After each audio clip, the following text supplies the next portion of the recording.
Hey everybody, John here, coming to you from the Kerper Tract of the Buchanan State Forest in Pennsylvania, along Route 928, just south of the village of Big Cove Tannery, Pennsylvania. Let's jump out and have a look.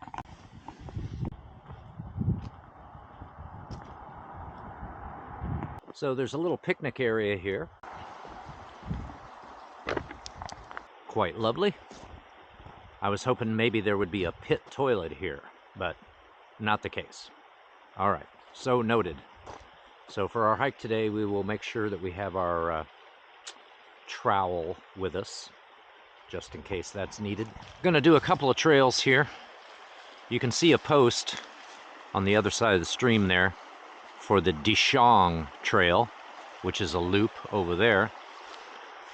And on this side, across the road, I see a yellow blaze on that tree right over there, and that looks like the beginning, well, one of the beginnings of the Dickeys Mountain Trail, which looks like it also goes up this way.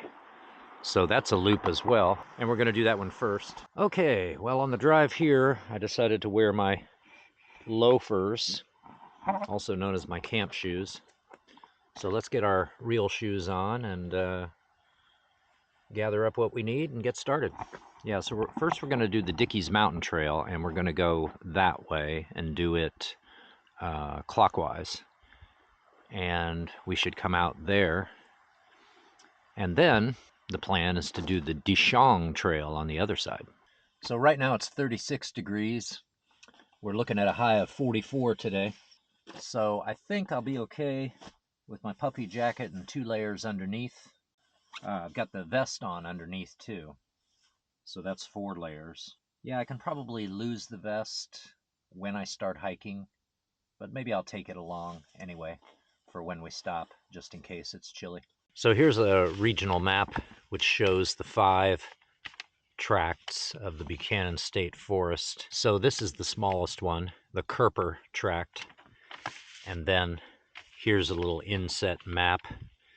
Shows where we are at this picnic area. So we've got the Dickeys Mountain Trail on the east side, yellow blazes, the Deshong Trail on the other side, on the west side. One last swig of our coffee and then let's go. Oh, that's good. Dickeys Mountain Trail, which suggests we'll have to do a little climbing.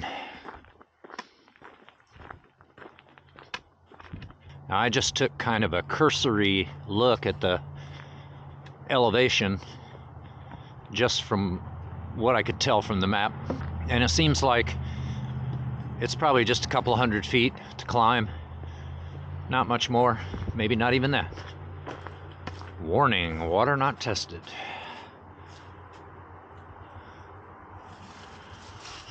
What is this building?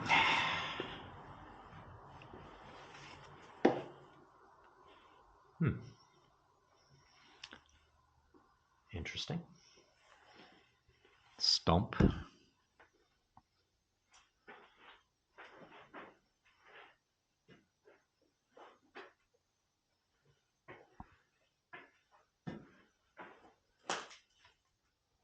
Oh, I see. Talking about the water here that might flow through that pipe into here.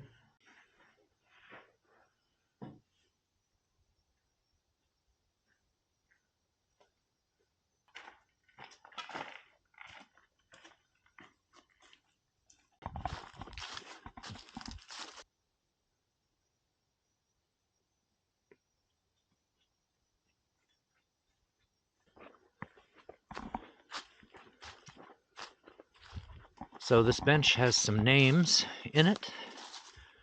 I don't know the meaning of that.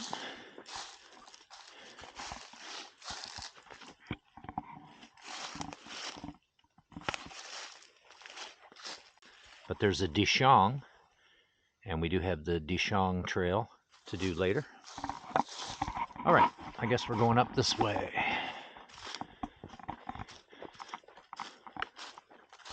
Well, I tell you, that vest I was wearing, it do make a difference. I'm feeling the absence of it, but I guess that means I need to hike more briskly to bring my body temperature up.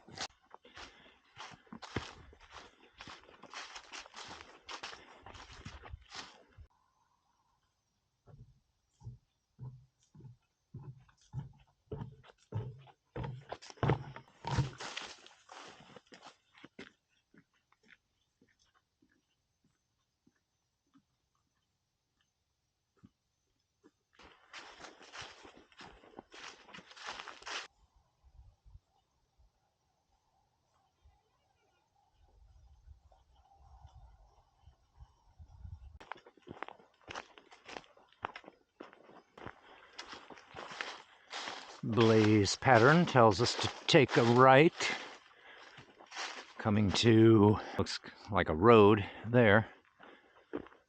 Oh, here we go. Dickeys Mountain Trail. I mean, it says right, but I think it means this way. Yeah, because there's a yellow blaze up there.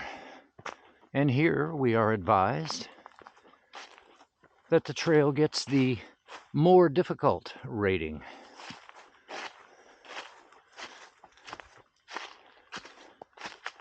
I tend not to take those ratings very seriously. I kind of have to experience it for myself and then decide what I think the rating should be.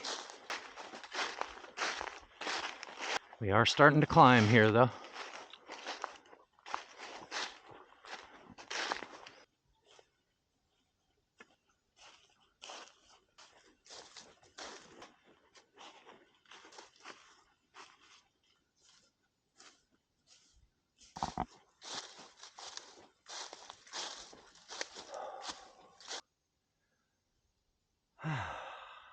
Let's continue climbing.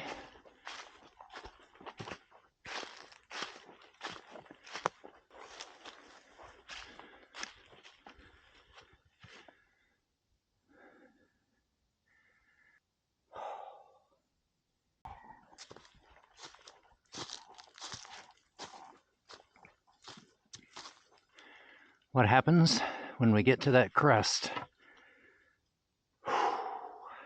Let's find out.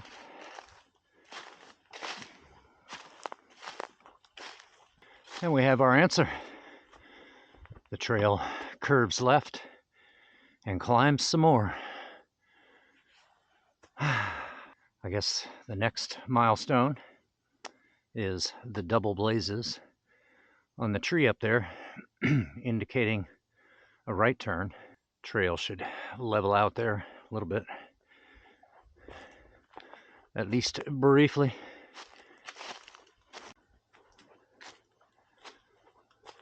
Look at that rock right there. Looks like when this tree fell over and brought up its roots and everything, and brought that rock with it.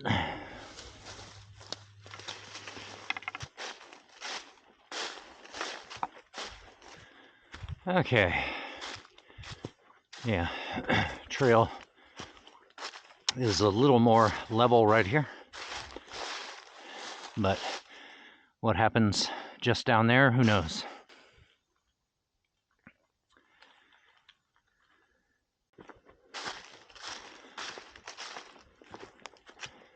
But we're headed south now, and to our west, down in the valley below, is where the road is and where we parked. So eventually the trail will wind around to the right, come down off of this hillside to go back down there.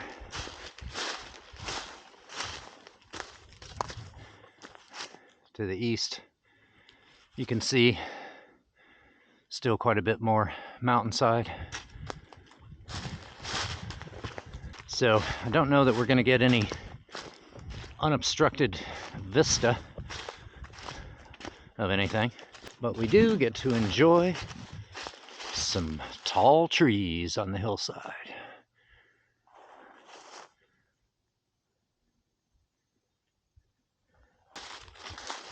Including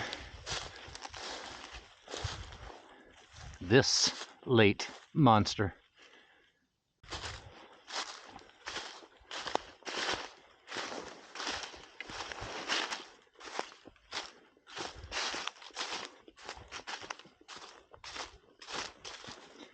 This is interesting. You notice the outer layer of bark worn away here, where this hole is. And then that almost looks like a bit of wood that was stuck in there, doesn't it? But I don't think it was. I think it was eaten away like that. But that's really interesting. Would you expect it to have this smooth surface on this side and such a sharp angle right here? It's pretty wild.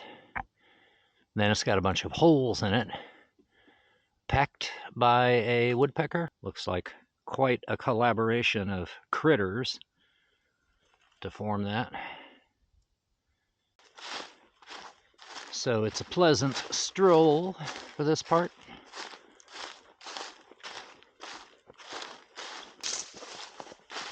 Turn right.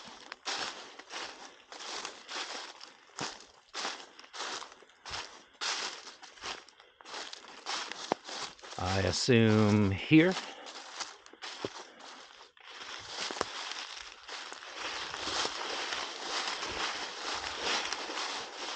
And I'd say that's the end of the cruisy portion. Now it's time to descend the hillside.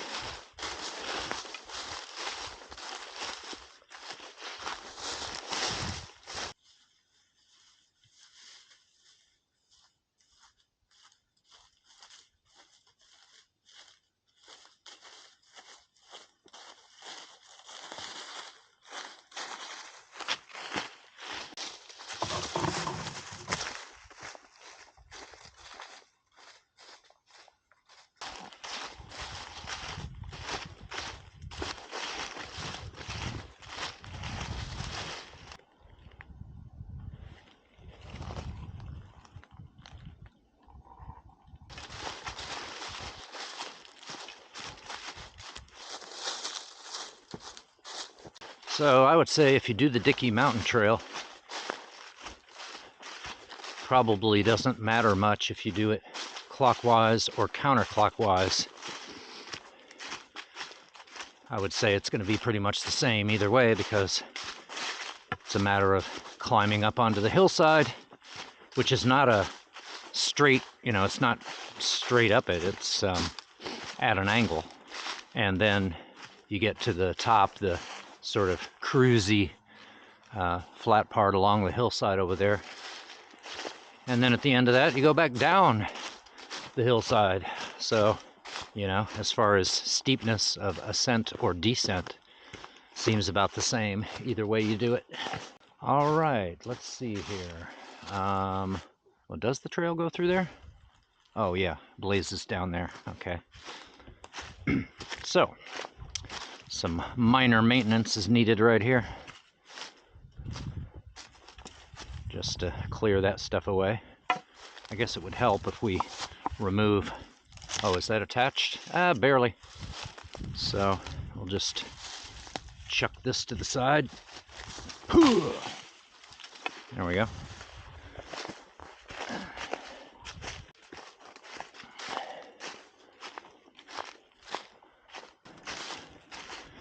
Well, when we get down here to the car, I imagine the coffee in my hydro flask still warm enough that I could have a couple swigs of that. I'll be surprised if that trail took an hour, and I don't expect the Deshong Trail on the other side to be any longer. I also don't expect it to climb. I expect it's just going to be a pretty easy loop.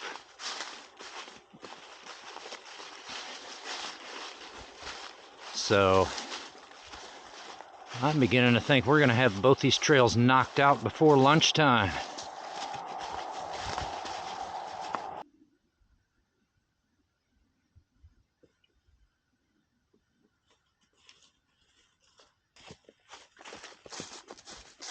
And we're back to Route 928. Okay, well, I didn't have any information on how long Dickeys Mountain Trail is, but I'm going to guess maybe like 1.1 miles or 1.2. Not very long at all. It really felt like we were on the trail for maybe an hour. So next, we'll cross the bridge and do the Deshong Trail on the other side. But first, we're going to stop by the Silver Streak, get ourselves a snort of coffee. All right, continuing on.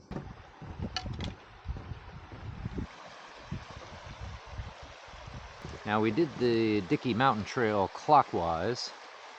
Let's do the Deshong Trail counterclockwise. So that means we would take a right up here.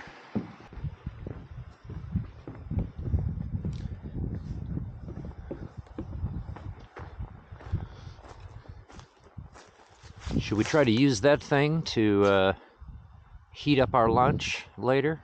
Build a little fire in there? State Forest map. Oh look, Kerper Tract map, which I did not have. Or I don't think I have this. Ooh, and there's only one. I mean, I might have this. I do have a lot of maps from places where I haven't necessarily been. In fact, most of the maps I have are places I haven't been. Yeah, the Dickeys Mountain Trail, it says 1.4 miles. Deshong Trail, 0.8 miles. It says it takes you on a tour of the Bottomlands and Cove Creek.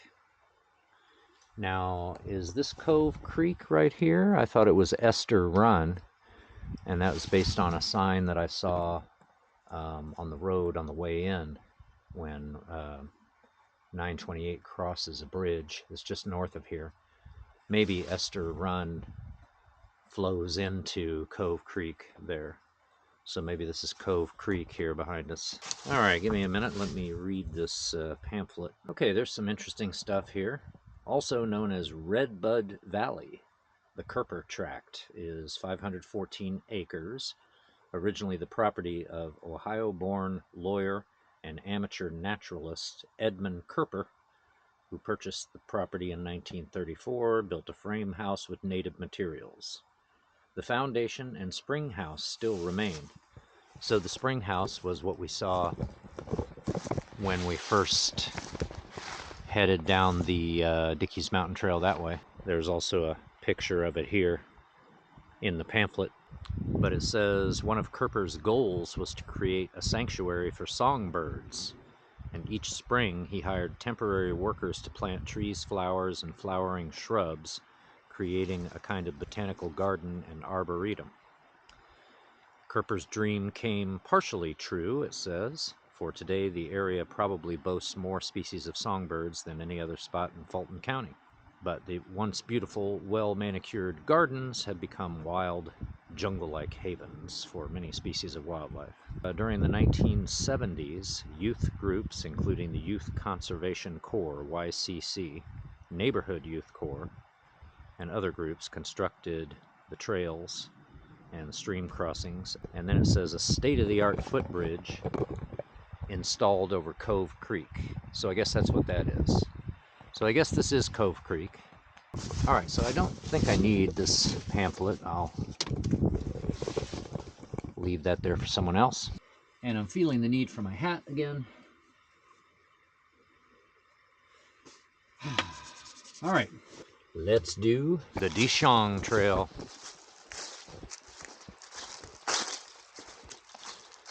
Which is said to be of the easiest difficulty rating.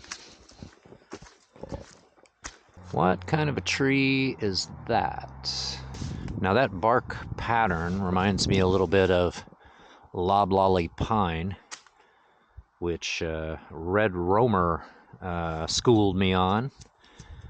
But those were spotted in Georgia. And their range, I don't think, goes this far north. And that bark looked a little bit different, but still.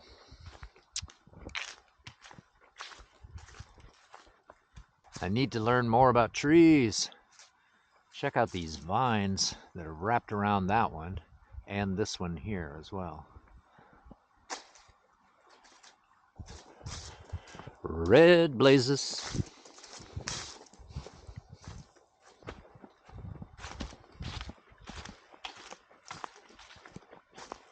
Do we need a break yet?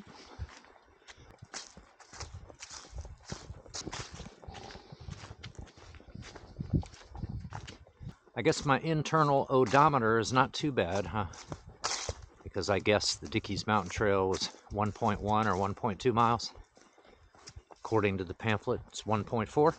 The more you hike, the better sense of mileage and time, it seems, you develop.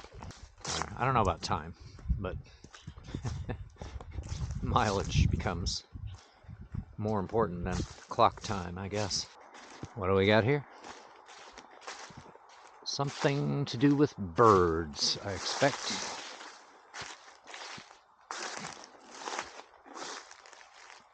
Now there's a drop-off right there, so I don't want to try and walk around to the front of this thing. But I'll lean against this, and you tell me what you see. What is that? Is there an opening there for birds? What do we got? See, you get to see it before me, because I have to wait till I get home and take a look at the footage. And I know that'll happen before you actually see that, but I'm trying to give you something special here. And here's another bench. So if you like flat trails and places to sit frequently, then Deshong Trail is the recommended choice, not Dickeys Mountain Trail. Look, a footbridge, if you dare, and a sign. Oh, okay, you know what? I think that wasn't for a sign, it was a post for that birdhouse, which now birds might still use, but ground animals might also use that for something. Possibly suitable for a hornet's nest or something like that too.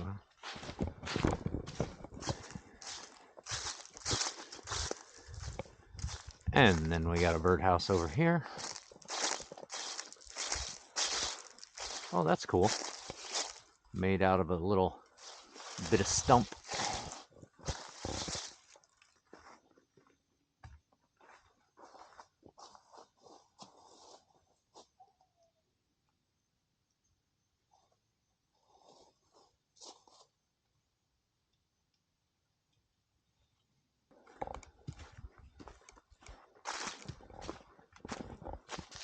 We got one protected sapling there. How come this one doesn't get that treatment?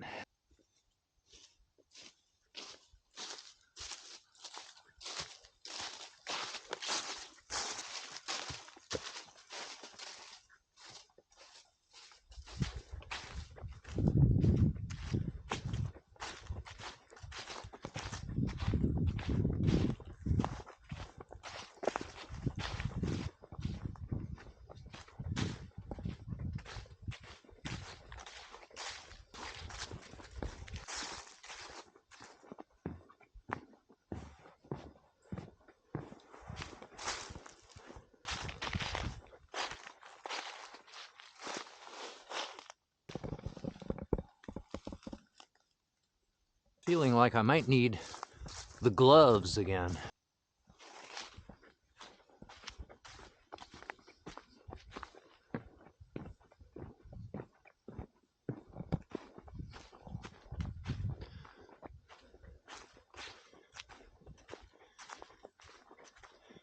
Yet another birdhouse.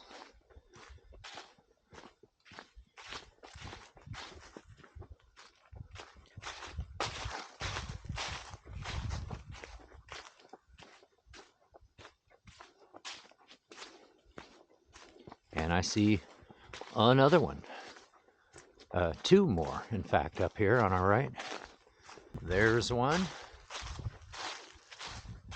And there's one on the other side of the stream.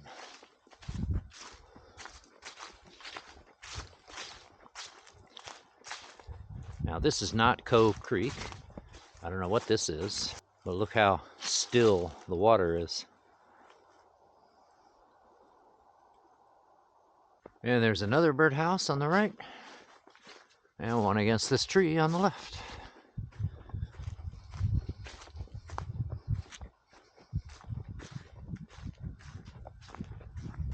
Here we are back to Cove Creek, ready to head north again.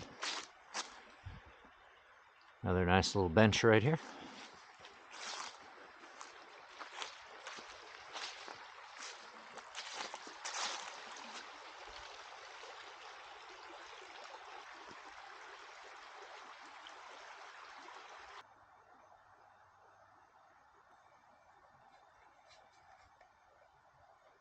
I guess less strenuous hiking equals gloves and hat.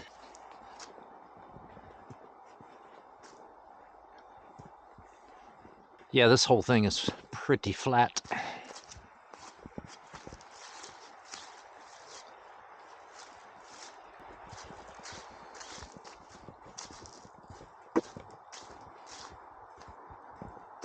Just about to the end here. I have spotted the silver streak. Oh yeah, and there's the bridge. Look at these two trees that are being overtaken by whatever that vine-like ground cover sort of plant is. It's climbing up. Wow.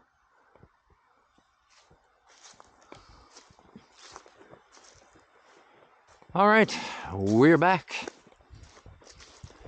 And it's lunchtime. So, I guess we're having lunch here before we take off.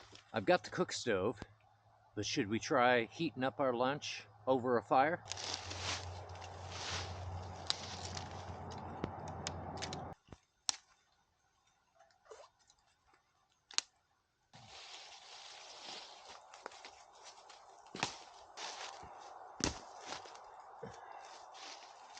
We'll try firing this up and then see what else we might need to put on there.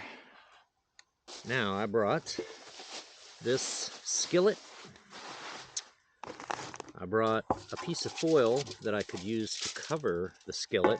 And basically we're just going to heat up some sausage and potatoes. Yeah, and I think I will cover it just to help keep the heat in.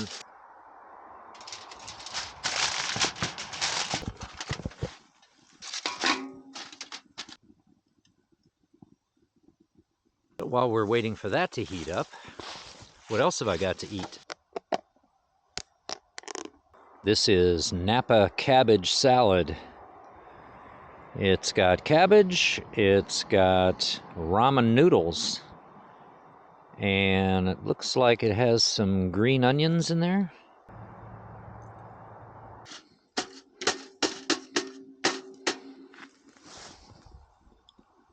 I guess you could say we moved it closer to the fire.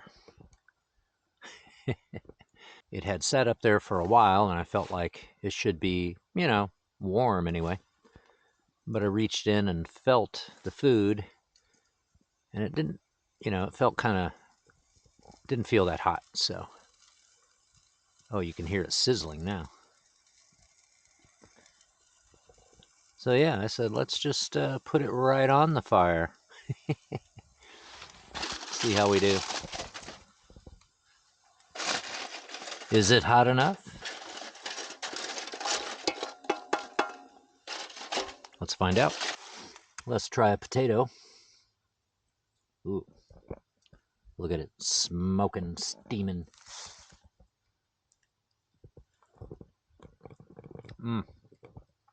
Just right, just right.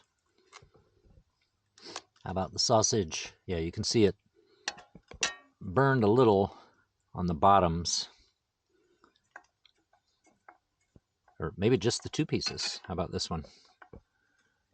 Yeah, that one's darkened a little, but only the two are, you know, show a little black. That'll be fine.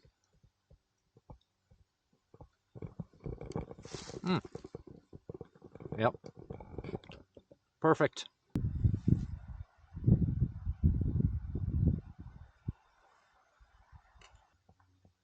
Oh, that's good. Don't worry, we will take that foil out of there and take that with us. And if we still have some smoldering, we'll pour some water there to make sure the fire is completely out before we go. We'll also take that Jello cup that's on the ground. I think that's the only piece of litter that I've seen around here, though, so that's nice. This one's for you, Day Hike Dave.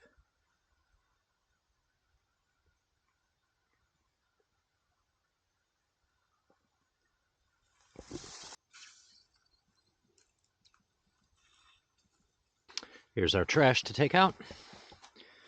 One little piece of sausage left. Now, if you look on my backpack right here on the top, you can see some water droplets from a little bit of rain that lasted about 7 seconds. We're not leaving those little delicious bits of potato. You didn't think we weren't gonna clean this out, did you?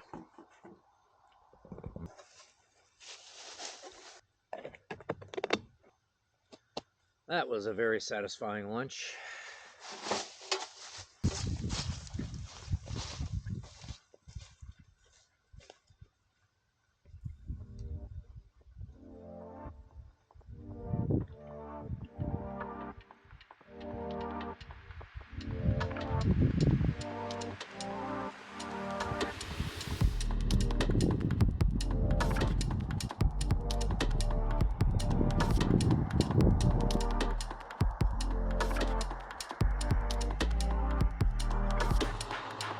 Take two, without the car noise.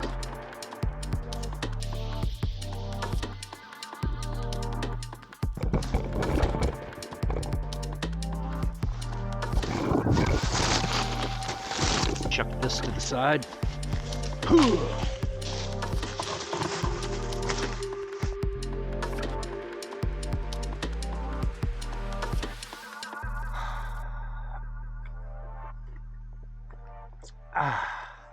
Hard at work to bring you the good stuff.